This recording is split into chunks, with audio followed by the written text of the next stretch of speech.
Hello there on LinkedIn, Facebook, YouTube, and hello there in 3, 2, 1 on Instagram. So hello, Instagram. Hello, LinkedIn, Facebook, YouTube. I'm really grateful and really delighted to have your company today. And what are we doing today? What are we even talking about? We are talking about a series of sessions, a series of CLE sessions, continuing legal education sessions, where we're going to sit down together and we're going to learn about a legal topic. Now, today's topic, thank you all very, very kindly for joining in. Today's topic is going to be all about partnership disputes. And when we say partnership, we're not speaking about a emotional partnership or a marital partnership where people might be partners in life. We're not speaking in a wishy-washy way about people who went into business together and refer to themselves as partners. We're speaking about the very technical element. Sorry, I'm just waving on the app to everyone entering the room. If you can see me fiddling around down there. Today we're going to be talking about the very technical legal meaning of the word partnership, and we're going to be working through some disputes in relation to partnership. Now, let's get some admin out of the way, and we'll start the proper talk in a couple of minutes. Now, this is the fourth in a series of 5 talks I have been in the process of giving through July and August, and I can't believe we're already at our second last talk. Hearts are breaking all round. I can't believe that we're all getting through our mourning periods after the Matildas' heartbreaking loss to England in the semi-final last night. I'm still not really over it. I presume you're not really over it either, so I really appreciate you coming in and being a part of today's session. What we're going to do today is we're going to talk firstly about the law as it relates to partnership disputes. We're just going to go through, the technical bits and pieces about, well, what is the law as it relates to partnerships? And once we've gone through the technical bits and pieces, we're going to spend quite a long time working through litigated examples. What actually happens when you have a partnership dispute going on? Brendan, I totally agree with you. The Matildas did do us proud despite the loss. That probably heightens the heartbreak.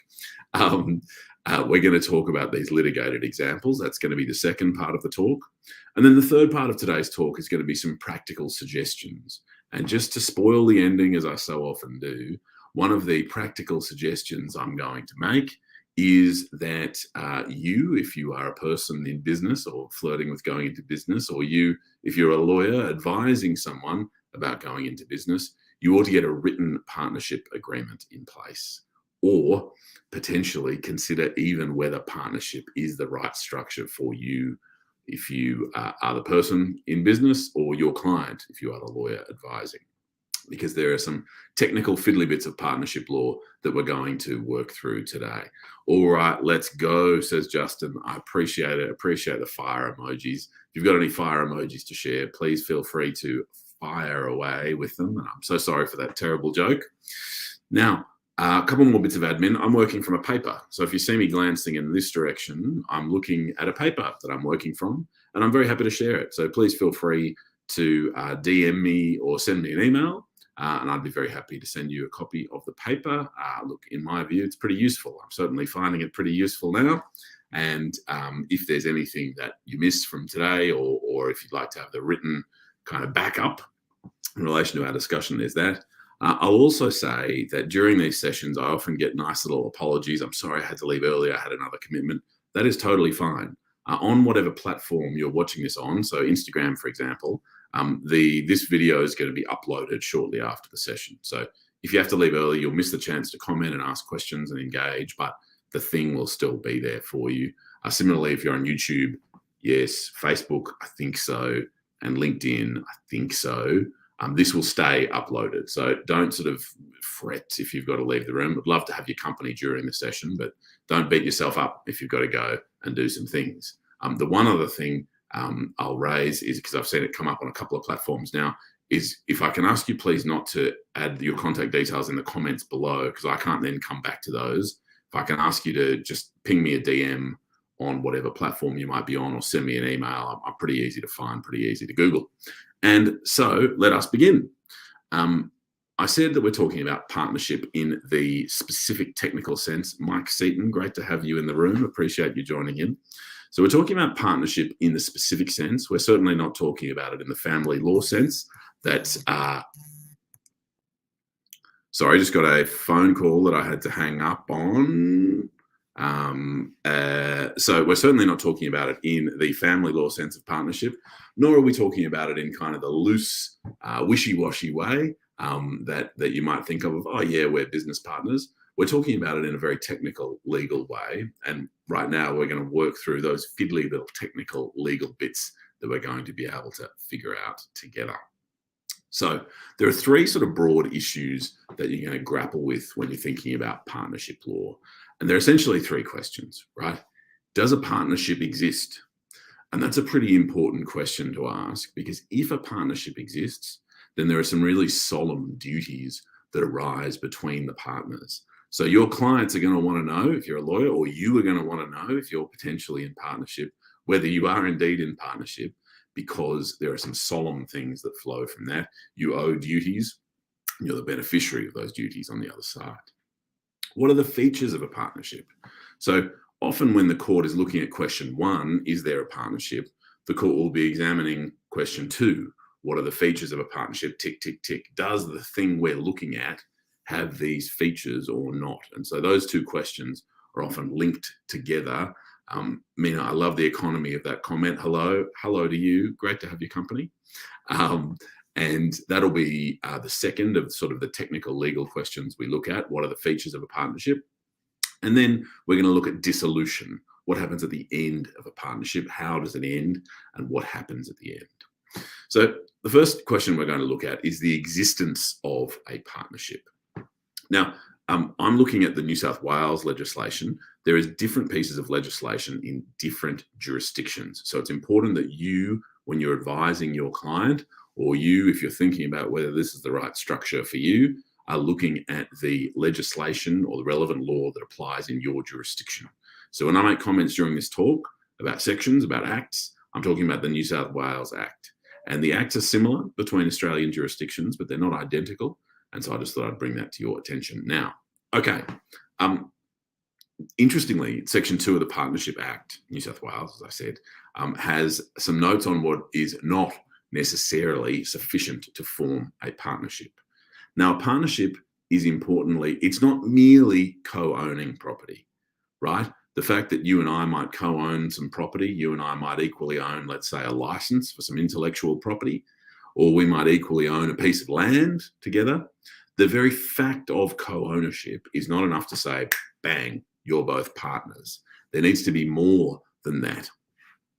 Secondly, the mere sharing of profits is one of the features of partnerships we're going to get to, but the mere sharing of profits in and of itself is not necessarily sufficient to say that a certain relationship is a partnership, right? So while it's necessary, it's not sufficient.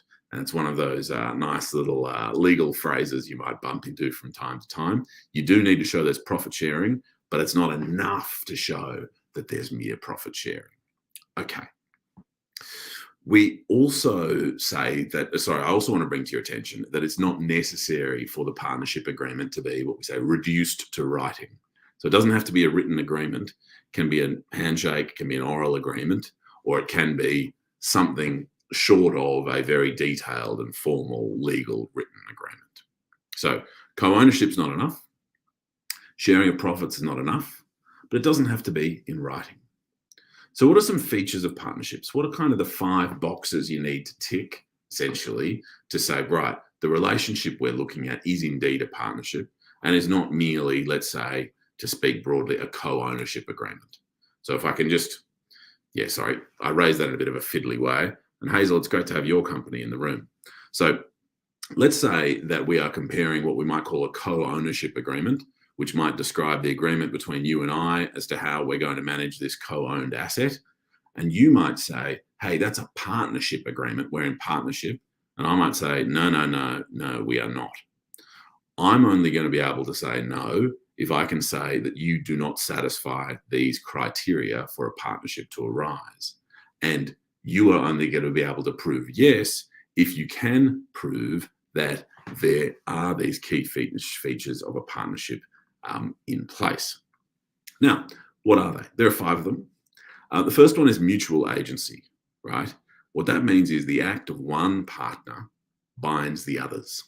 So if you can prove that the agreement we have, that you and I have entered into, is such that my act, shaking hands and agreeing to move into some office space, or agreeing to, purchase some widgets, or provide some services, or whatever it might be, that act binds the other partner. So that is important, and an important feature of partnership. Sharing of profits, right? We mentioned this earlier. Partners are entitled to share in profits. Now, remember that there are other relationships where people can share in profits. There might be sort of senior employees employed by a firm who get some sort of commission-y, profit-share-y type scenario. There might be executives of an estate where the deceased is a former partner of a partnership where there's entitlement to share in profits. But it is not enough alone to say, yeah, we share in profits, therefore it's partnership, but it is necessary. So I was going to misstate that. It is a necessary feature of partnership. Importantly, the sharing of losses is a feature of partnership.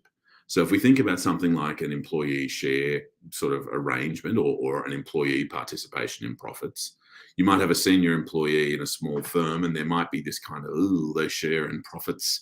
Is this a partnership or not? One of the key indicia for proving it is not could be saying that this senior employee does not share in the losses of the company. And a corollary to that is that there's common capital for the partnership. The capital is a partnership asset, and that can often be determinative for the court, right? So if you and I are in a business arrangement where I've invented some software, then if that software is to be an asset of the partnership versus an asset of mine that I license on to the partnership, that's going to be an active question, and it could end up being determinative as to whether a partnership exists at all. Is that IP, or is that piece of land, whatever it might be, property of the partnership? And then finally, the unassignability of the partnership relationship. You can't assign outside of contractual situations that parties to the contract might be able to set up. You can't assign your rights or obligations under a partnership agreement, effectively. Now, there are other little fiddly bits of the features of partnership, but what we find is that it's engagement with those 5 that will often go a considerable way to you determining whether a partnership exists. So often you're going to be confronted with these issues, perhaps not so much as a transactional lawyer who someone comes in and says, I want a partnership agreement, please. But you might be engaging with it as perhaps an estate planning lawyer who says, oh, don't worry, dad and uncle were engaged in a partnership for a large number of years. And that's how they ran the farm, or something like that. And you might have to give it advice in relation to that. Or you might have someone say, hey, we're founding an exciting new technology, a new technology startup, and we'd like a partnership agreement. And so there's sort of a number of different sets of circumstances where engaging with the nature of the law of partnership is going to be something you're going to want to do to ensure that you're giving the right sort of advice and you're grappling appropriately with the issues. Now, I remember I said we're going to break this talk into 3, and then we broke that first bit into a further 3, right? So the talk's going to be, we'll talk about the law, we'll do some litigated examples, then we'll do practical suggestions, and then we broke talking about the law into 3 bits. Is there a partnership? What are the features of partnership? We've covered those 2. And then the third part is what happens at the end of the partnership? How do you dissolve it? Well, there can be a fixed term, because a partnership agreement is essentially just a contract subject to the normal law applying to commercial construction. So if you agreed in a partnership agreement for 18 months, 18 years, 18 decades, it expires at the conclusion of the fixed term, if indeed there has been a term fixed. Often, especially in litigated examples, and you don't see the structure being used quite so often, but there were a lot of partnership agreements relating to a single venture. And often that venture would be have the sort of flavour of what we might call a JV for the development of a piece of land. So you and I might enter into a partnership agreement to purchase, develop, and then sell the land at 123 Bloggs Street in Sydney. And the end of the partnership might be the distribution of profits at the conclusion of that development after we've sold it and paid out the appropriate fees. So you can have a single venture partnership. Partnership can be dissolved just by notice as well. So pursuant to the relevant pieces of legislation, you find that there can be dissolution of the partnership just simply by issuing a notice pursuant to the relevant Partnership Act, which leads me to this very good comment or question here from Haida. Haida asks, is there a specific act that deals with partnerships? Yes, it's the well-named Partnership Act, but we take a lot of guidance from the common law in relation to it as well. So there's going to be a Partnership Act in each Australian jurisdiction. And just to reiterate an earlier point, today I'm going to be talking about the New South Wales legislation, which is similar but not identical throughout Australia. Now, when else can a partnership be dissolved? So a partnership can be dissolved on an application to the court. There can be a partner declared of unsound mind. It can be just and equitable.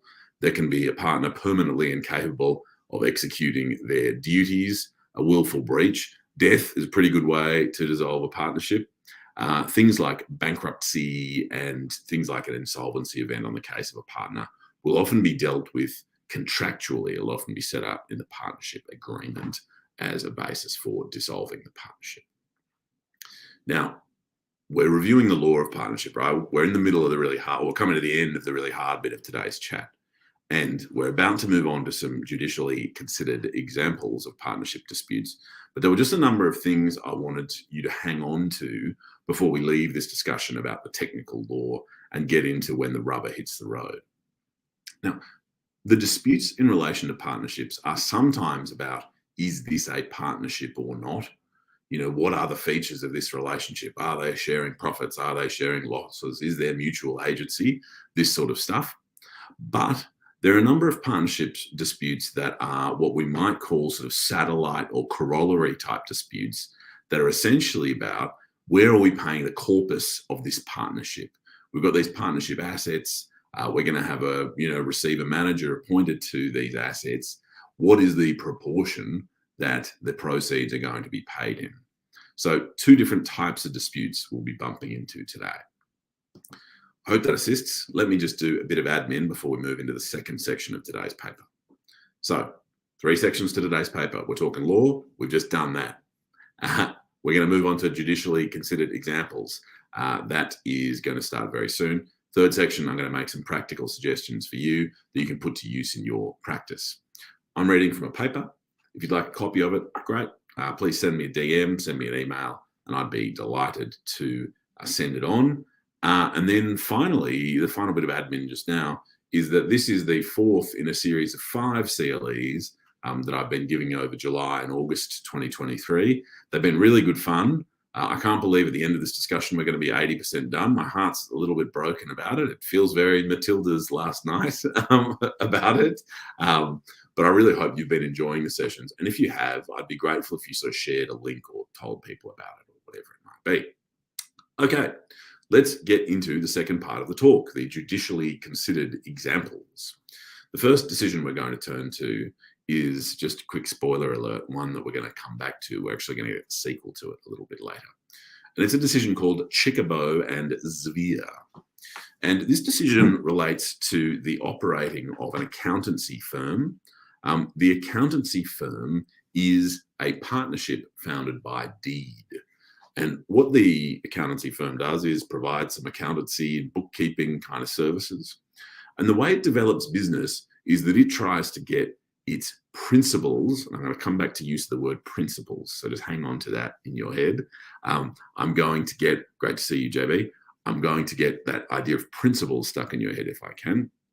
But one of the goals of this accountancy firm was to try to develop business by getting its principals appointed to the board of some of its bigger clients, so that the principals would then become a part of these big clients moving through the world. And of course, they could funnel work back towards the accountancy firm. Now, let's be nice and clear about what these principles were all about. these principles were, great to see you, JB. These principles were all about, sorry, I'll withdraw that. These principles were natural persons, like flesh and blood, probably almost entirely old white guys, which is a bit of a bummer, but flesh and blood people. And the parties that entered into partnership were actually companies controlled by these flesh and blood people, right? So if I can just ask you to hang on to this, James, this guy, was not a partner. James Pty Limited, as trustee for the James Trust, was a partner, right? So the deed that controlled the structure of this partnership was a partnership between James Pty Limited, between you Pty Limited, and between Blogsy Pty Limited.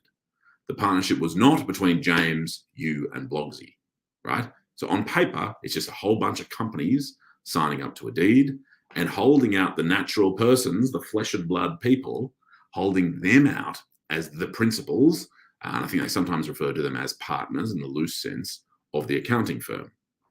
Now, crucially today, we have a natural person who goes off and gets appointed to the board of one of the firm's clients.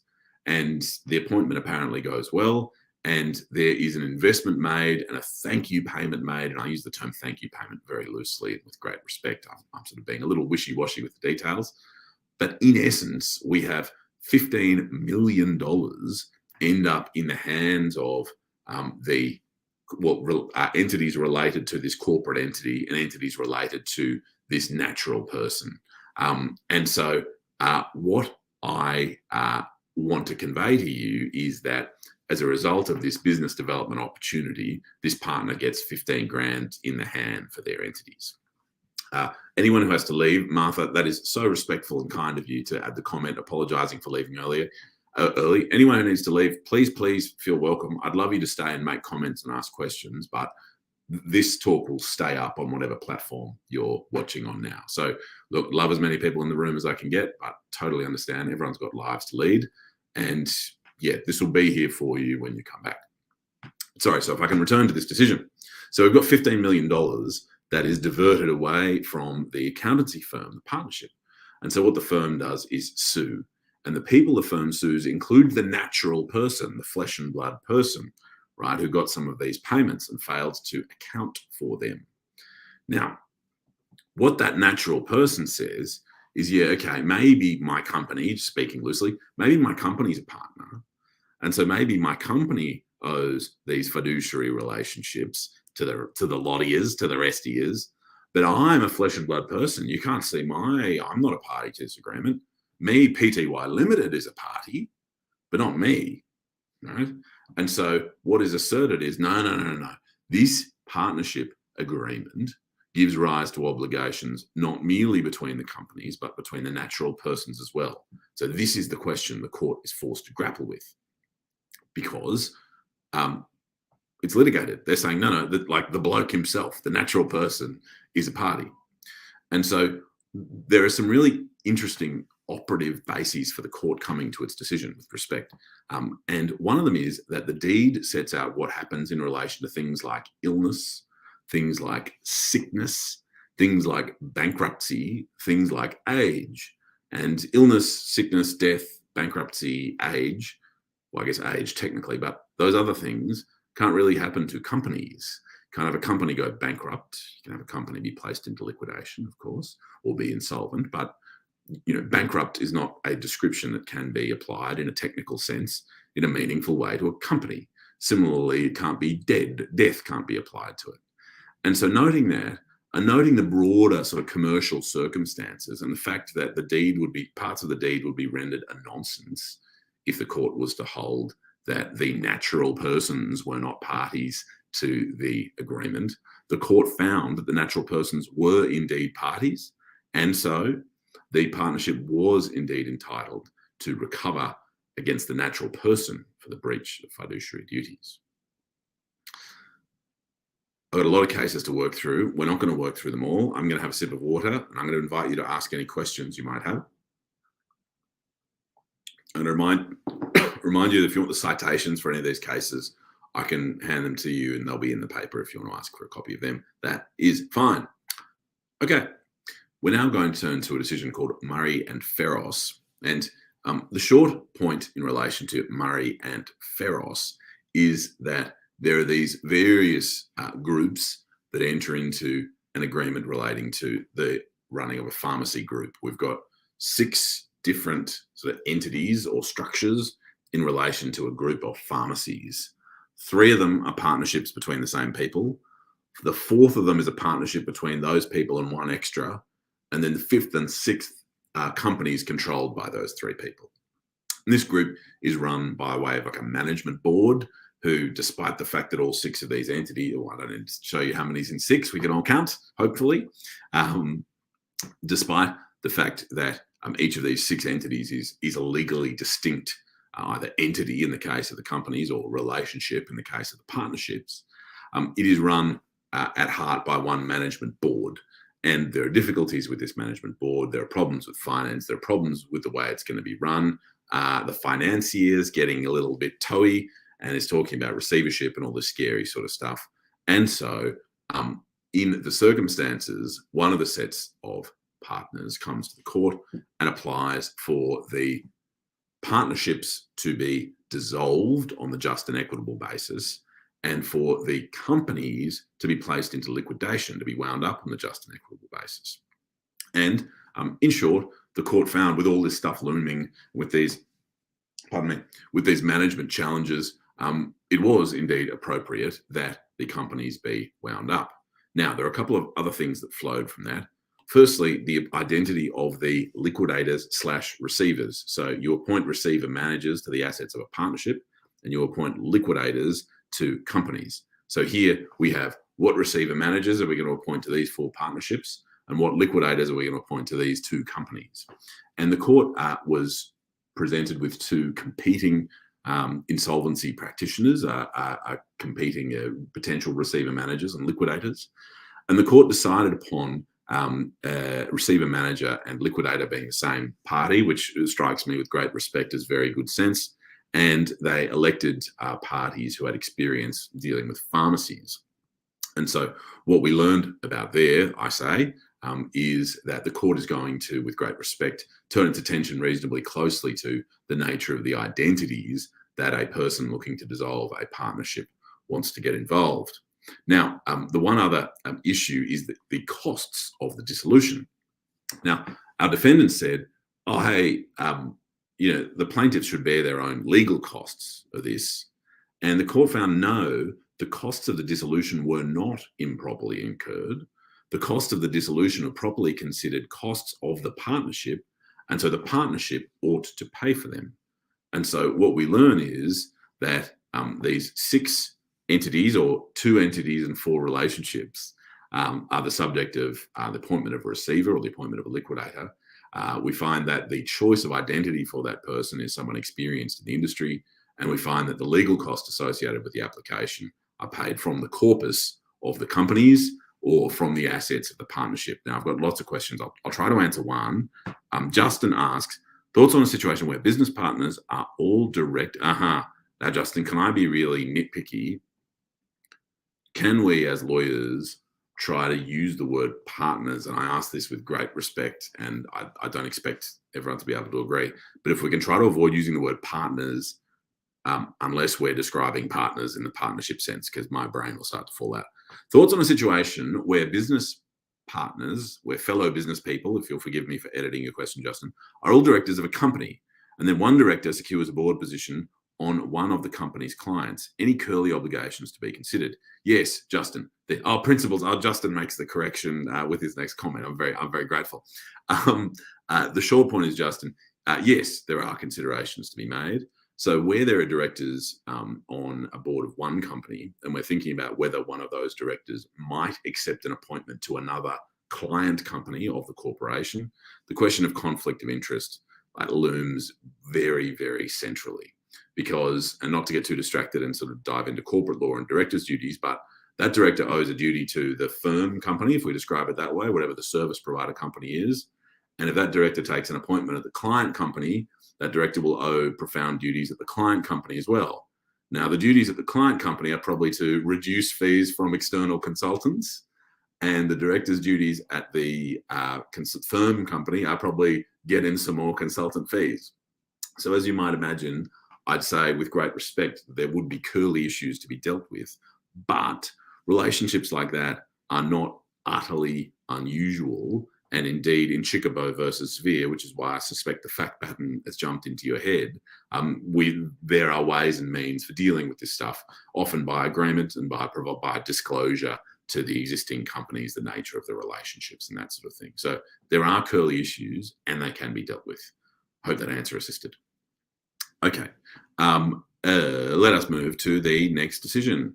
And I just don't want to do that one because we've got lots to get through and I can afford to be choosy. So I'm working from a paper where we've missed now at least one decision that I don't think we'll get time to discuss. I'm going to move to another decision now. This is a decision of the Victorian Court of Appeal called Jafari and 23 Developments. Now, this is a fiddly, thanks to all the people recently joining. I suspect someone's just shared a link to this in a WhatsApp chat or something like that. So thanks to whomever did that. I'm very grateful. It's fun to have more people in the room. Jafari and 23 Developments relates to the development of a piece of land. And what our would-be vendor does is enter into some negotiations with our eventual purchaser in relation to the purchase of some land that is then going to be developed. And it's a reasonably sort of challenging piece of land, and it's pretty technical and it's pretty expensive, and it's all pretty complex stuff. Now, there are these discussions progressing between would-be vendor and purchaser. And I named would-be vendor because before any sale is completed or anything like that, a mortgagee in possession is appointed to the property, and the would-be vendor cannot be the vendor because they no longer own the property. The mortgagee in possession has taken ownership. The mortgagee in possession sells to the person who we call the purchaser eventually, and does so with the would-be vendor's sort of support and the would-be vendor's involvement. And as you might remember, I said there was some complexity to the property and the development. And so the would-be vendor is kind of hanging around to be available to the purchaser in relation to the development of this land. And so what happens is the land is then developed. A significant amount is realized for it. That amount is not jumping out off the page, but is around $6 million. And so what our would-be vendor says is this. Our would-be vendor says these various agreements, these various discussions. Oh, it's great to have Jody in the room. Thanks for joining us, Jody. What our would-be vendor says is these various discussions we had in relation to the development of the land were in the nature of a partnership agreement. A partnership agreement has been struck between you and I. You sold the land for $12 million. And so as your partner, you need to account to me for 1/2 of that sum. The land was partnership property and you sold it. That's fine. Great. Sold it. And so you need to come and account to me as a partner in respect of that land. Now, the eventual purchaser needs to deal with this submission from the would-be vendor. And so the court is then asked the question, essentially, well, was there a partnership? If the answer is yes, then the partners owe each other duties and the purchaser partner has to account to the would-be vendor on account of those millions of dollars. The answer is no, then the land was not partnership property. There wasn't a partnership in place in respect of it, and so there's no obligation to account. Spoiler, the court finds no, there is no partnership. The reasons for that, do you remember we discussed at the start of the talk, what are the features of a partnership? The reason there was no partnership includes, or in fact was because the arrangement between the would-be vendor and the purchaser did not contain the features of a partnership.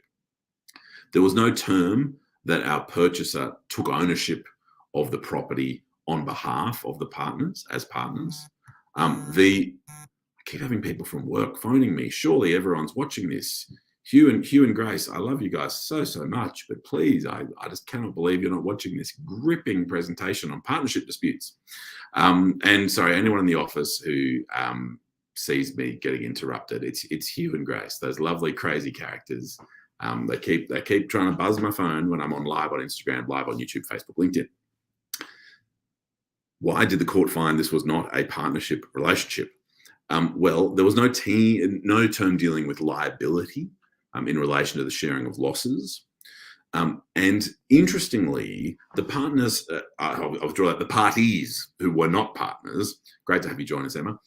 The parties who were not partners had gone through various draft incarnations of this agreement. And as you might imagine, we sort of tick, tick, cross, cross, cross, tick. You know, here's a draft. Here's my red pen through this bit.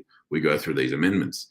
And interestingly, one of the drafts had terms describing the parties as partners. Hey, yep, we're going to be partners. We're going to have these obligations. And that was sort of struck through by the partners to very clearly indicate, no, we are not between ourselves going to engage on this on the basis of it being a partnership. But another case. And I should say, if you've got any questions, I'm going to do my best to answer them. I probably won't be able to get to them all, but if you want to drop them in the notes, in the comments, I'll try to get to them. We're going to move to another case. Oh, I'm sorry, for anyone who's just joined, I'm working from notes. If you'd like a copy of them, that's fine. Just ping me a DM or send me an email. I'd be happy to send you a copy of them. This is the fourth in a series of 5 CLE sessions I'm giving between sort of July and August 2023. I'm having a good time doing them. I hope they're bringing you value. They're sort of hard, but yeah, I hope people are enjoying them. So I'd love to hear if they're bringing you any value. So please feel free to let me know about that. Okay, let's turn to our next decision. This is a decision of the Supreme Court of New South Wales from this year, reasonably recent. It's a decision called Mir. That's how I'm going to pronounce it, M-I-R, Mir and Mir. And it's interesting, and we're going to talk about it now. It traverses a number of different areas of law, but let's get into it. So we're in the 1950s, and we've got 3 brothers who start a business and it becomes successful. And the relationship between the 3 brothers is quite informally recorded, and as is the relationship between those 3 brothers' kids, right? So this business becomes quite successful, and what it comes to do is come to own and develop reasonably substantial bits of real property. And it comes to do so in a very tax-effective way from around the 1970s. What is important is this group that has a significant value. Let's just make up a value and say it's $500 million worth of assets. The way these assets are held is some of them are held by partnerships, and they're partnerships by different parties, and sometimes the spouses of these 3 brothers, sometimes the kids of the 3 brothers, sometimes companies that have been incorporated, these sorts of things. But a vast majority of the assets, these reasonably valuable pieces of land, are subject to different trusts. So you might have a trust for the piece of land known as 123 Smith Street. That might be owned by the company 123 Smith Street Pty Limited, and it might be trustee of the 123 Smith Street Trust. And the beneficiaries of the 123 Smith Street Trust might be one or some of the 3 brothers or their spouses or their kids or someone related to them. And that way you have these reasonably valuable assets in tax-effective vehicles. The challenge we have here is that we have 123 Smith Street owned that way, but then we've got 456 Smith Street that is owned by 456 Smith Street Pty Limited, and that is held on trust by 456 Smith Street Pty Limited for perhaps very similar, perhaps identical beneficiaries, or perhaps very similar. But this happened 6 years later, and so maybe there's a different spouse, or maybe there's a new company incorporated. But in essence, this is another very satisfying, I withdraw that, very tax effective, I guess tax effectiveness can be satisfying as well. Another very tax effective structure for 456 Smith Street. But you might remember this is quite a large group with quite a large bunch of asset holdings. So imagine this 1, 2, 3, 4, 5, 6, 789 Smith Street, 789 Smith Street Trust, 789 Smith Street Pty Limited, beneficiaries of the 789 Smith Street Trust as well. Bang, bang, bang, bang, bang, bang, bang, for a really significant and valuable bunch of companies. That's our structure, right? 3 brothers at the top and this sort of informal, yeah, hey, we're sort of together in partnership.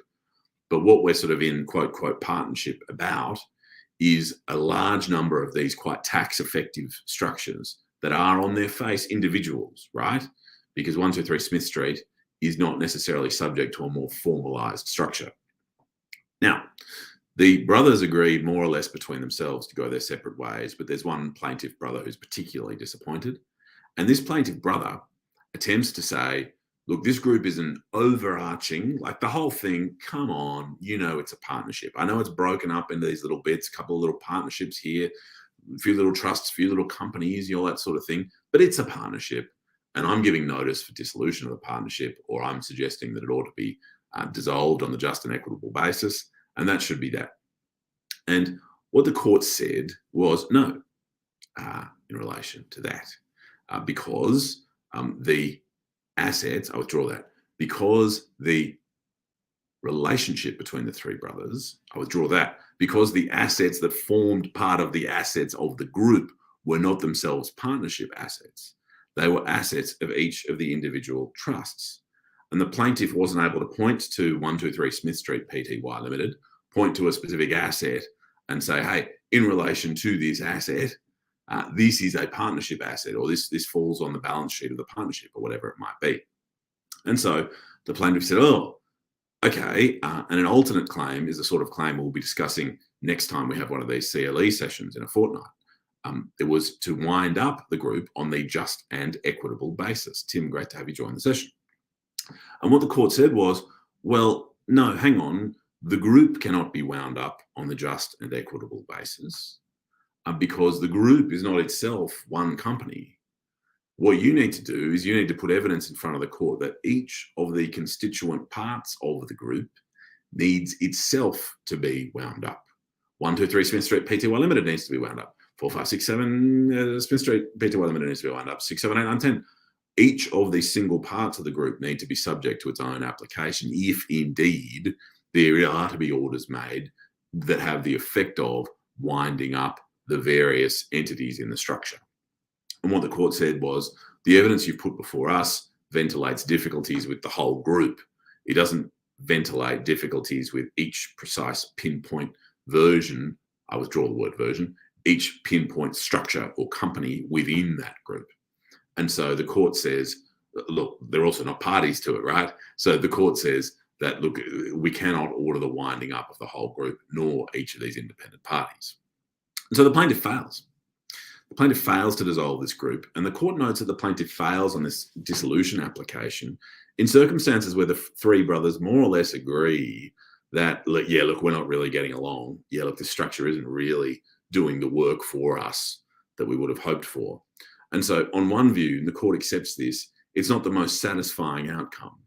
And the reason I wanted to raise this for you today is to say that there's actually a significant amount, with respect, of logic behind the adoption of this structure, right? You have a piece of land owned by a trust.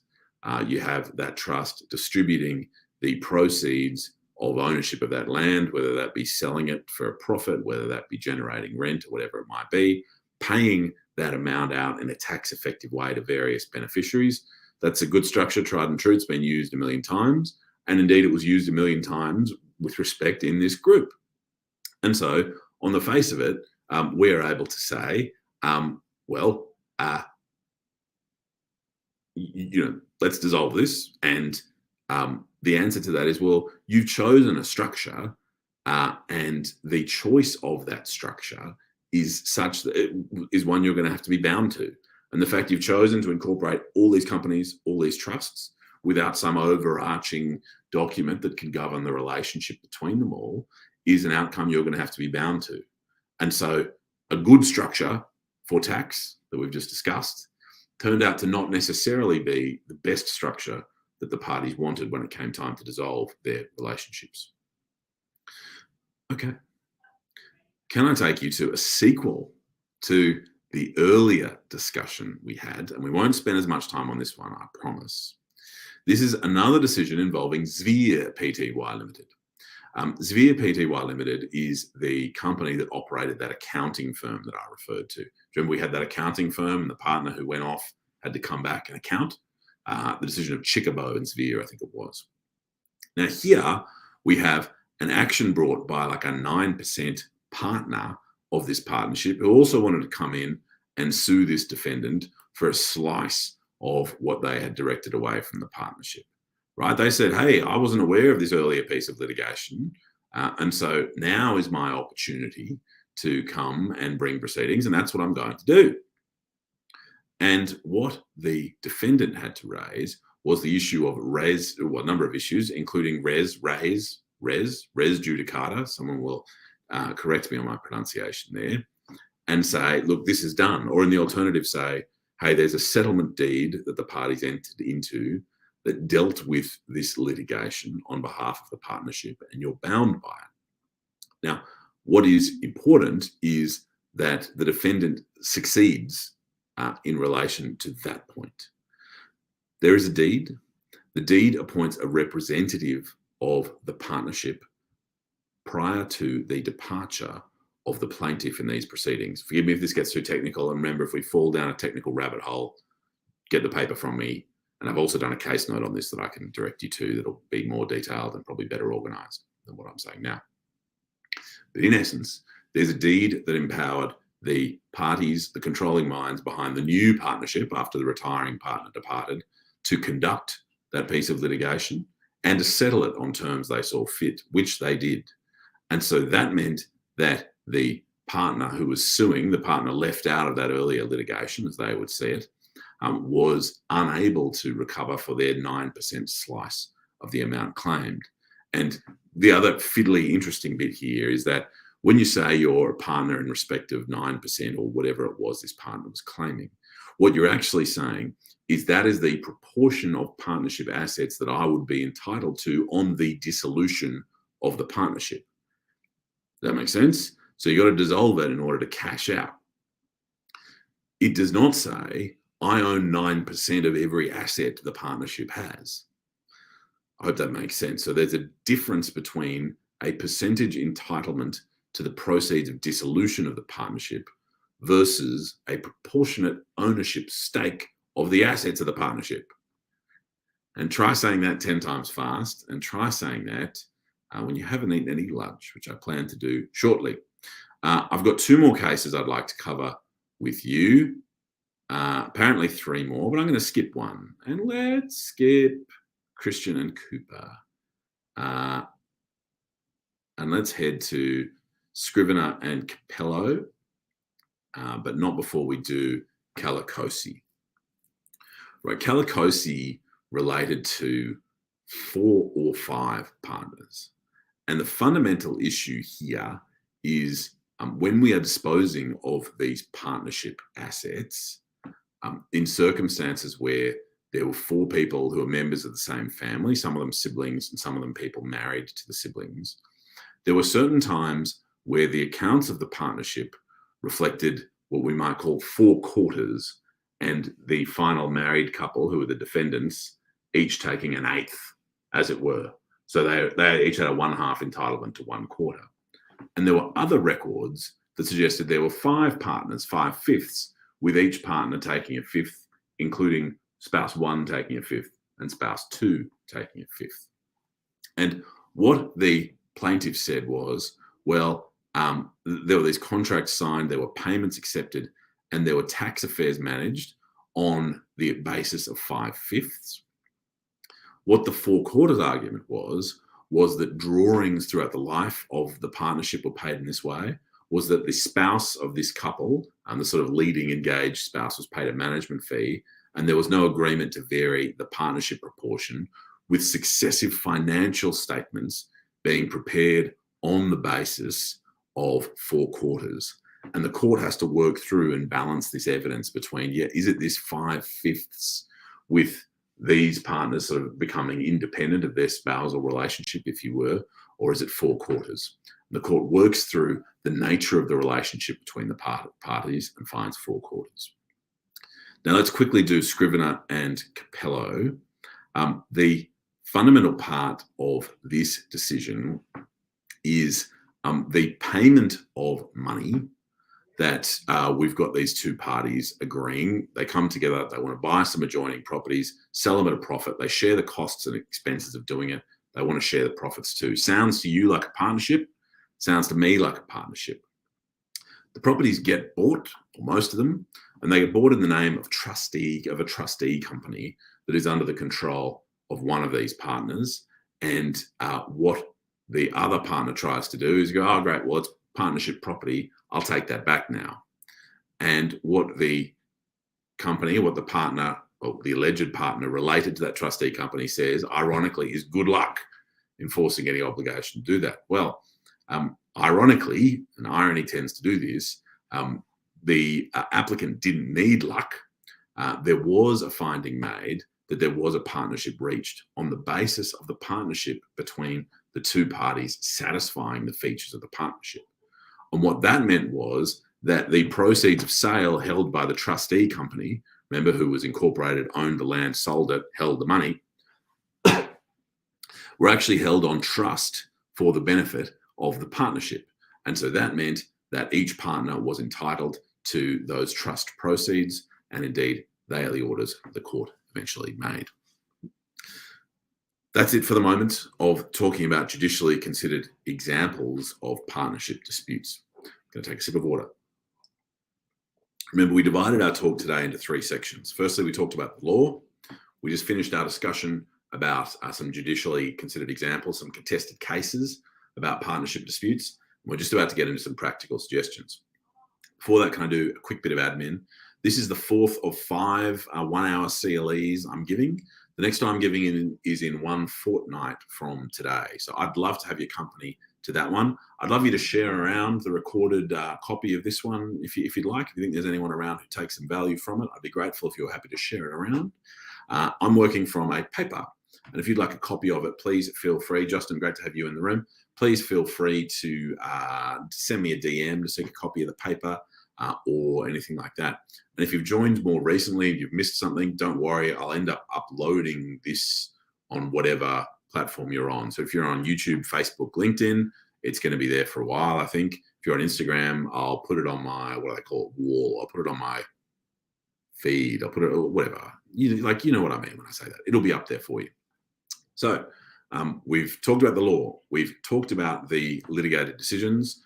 We are going to talk practical suggestions. Now, before we get into practical suggestions of what I reckon ought to be going in a partnership agreement and that sort of thing, can I just push pause on our thinking? A partnership is a weird structure. And it's a structure that should not be adopted merely because your client comes in and says, oh yeah, I got some business partners. I want an agreement with them. So let's go make it a partnership agreement. And it should not be adopted simply because you recently attended a CLE on Instagram about it. It's a structure that's, I'll use the word weird loosely. It's a structure that is specific, and it has specific obligations that arises from it. And those obligations, if you're a lawyer, can have really serious ramifications for your client. So do not advise your client to enter into a partnership agreement without considering closely whether your client's happy to be bound to those various features, sharing profits, sharing losses. A really interesting one's mutual agency. Does your client want the acts of someone else to bind them? Well, I know how I feel about that. And the answer is, well, it depends on the person, right? And so you might be there advising your client in relation to that as well. And you need to bear that in mind. So let's say you've done that and you've decided, yep, right, I had to think about that. And we're going to go ahead with a partnership agreement. Well, what you want to do is, I've skipped a whole useful section. Gosh, this is a good paper, team. This is a good paper. You'll enjoy it, I'm sure. What you'll want to do is you'll want to see that this agreement deals with how decisions are made and how you resolve deadlocks. And that might seem like, oh yeah, how do you run a meeting? How do you make a decision? Might seem like a bit of a wishy-washy place and a strange place to start. But with great respect to your criticism that I just made up in my head and then delivered to myself, no, it's pretty important that your client understands how they're going to be able to deal with disagreements between partners so that the thing does not slide into deadlock. You want to think about capital, who's got to put money in, who can take money out, when can there be drawings, when are loans made by partners repaid, when do loans have to be made, what happens on death, what happens on incapacity, what happens on bankruptcy, all that sort of stuff, dissolution, dispute resolution. Gosh, this is a good list. Buy and sell, exiting the business, accretion, how do we add new partners? How do you remove a non-performing partner? Look, a warranty about who is and who is not a partner. I might linger on that warranty one, so I'm not just hitting you with the shopping list. The warranty as to who is or who is not a partner is not one I see in every partnership agreement I look at. And with great respect, that is a missed opportunity because, as we found in Chickabow and Zvir earlier, you might find yourself in a situation where you have a number of, as we had in that case, a number of companies who entered into an agreement together. And the argument was, well, are these natural persons who are the controlling minds of these companies also partners? And there was very expensive litigation. And the answer was, yeah, they are, but not after the spending of a really serious amount of money to get there. And with great respect, that is litigation that could have been avoided by the draft person of the deed or the agreement, as I think it was, turning their minds to that point. Okay, that is the end of what I planned to cover in this talk, with a couple of things missed along the way. But as I say, the paper's there. If you'd like it, feel free to DM me, feel free to email me. If you have questions, right now is the time, because I'm about to step out of the session. Can I ask you, please, please, please, to tell your friends or share this session with whoever you think might bring you some value from it? I'd be really grateful if you're happy to do that. Can I ask you to let me know if you took any value from this session? It's actually, these 4 and then the next one coming up take a fair bit of work putting in, and so I'd like to get an understanding as to whether they hit, whether they missed, that sort of thing. And aside from that, I'm planning to hop off. So thank you for your time there on Instagram. Thank you for your time there on Facebook, LinkedIn, and YouTube. And I'll look forward to joining you again soon for another session. So that is that. Cheers. Or cheers Instagram, I should say. See you later. I'm going to click share on Instagram, then it's going to upload and do all that sort of good stuff. And over here on YouTube, LinkedIn, Facebook, I'm going to end the broadcast. And, that's very kind of you. These people, you're all saying really, really nice things. I'm really grateful. See you in a fortnight's time, please.